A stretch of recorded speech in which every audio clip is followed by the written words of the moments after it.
अगर आप direct mutual funds में इन्वेस्टमेंट कर रहे हो और डायरेक्ट म्यूचुअल फंड्स में ऐसा बोला जाता है कि कोई भी चार्जेस नहीं लगता, तो आप गलत हो। मैं यहाँ पे आपको 5 हिडन डायरेक्ट म्यूचुअल फंड्स में जो चार्जेस लगते हैं वो यहाँ पे मैं कवर करने वाला हूँ। तो सबसे पहला जो है एक्सपेंस रेशियो। देखिए ये जो एक्सपेंस रेशियो जो होता है, नॉर्मली एएमसी मतलब एसेट मैनेजमेंट कंपनी आपके ऊपर लगाती है, क्योंकि उनको आपका जो इन्वेस्टमेंट है उसको मैनेज करना होता है। नॉर्मली अगर मैं बताऊँ डायरेक्ट प्लान्स पे 0.4% से लेके 1.3% होता है, और वही अगर मैं रेगुलर प्लान की बात करूँ 1.2% से लेके 2.2% है।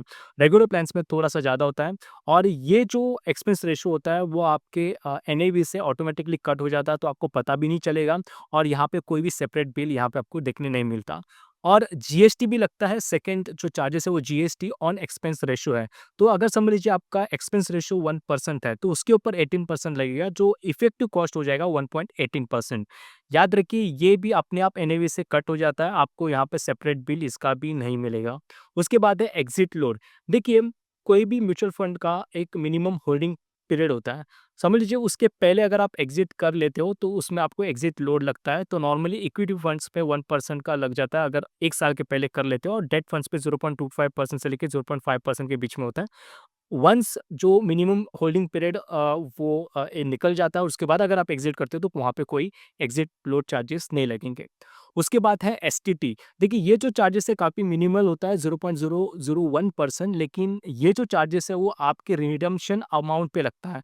तो याद रखिए ये काफ़ी कम लग रहा है, लेकिन ये ध्यान में रखना है कि आपके रिडम्पशन अमाउंट पे लग रहा है ये डायरेक्टली गवर्नमेंट ऑफ इंडिया को आप पे करते हो। सेकंड, यहाँ पे अगर आप डेट या फिर हाइब्रिड फंड्स में काम कर रहे हो, वहाँ पे आपको ये एसटीटी नहीं लगेगा। उसके बाद है कैपिटल गेन टैक्स। यहाँ पे आपको 2 टैक्स लगते हैं, एक तो है शॉर्ट टर्म और एक है लॉन्ग टर्म।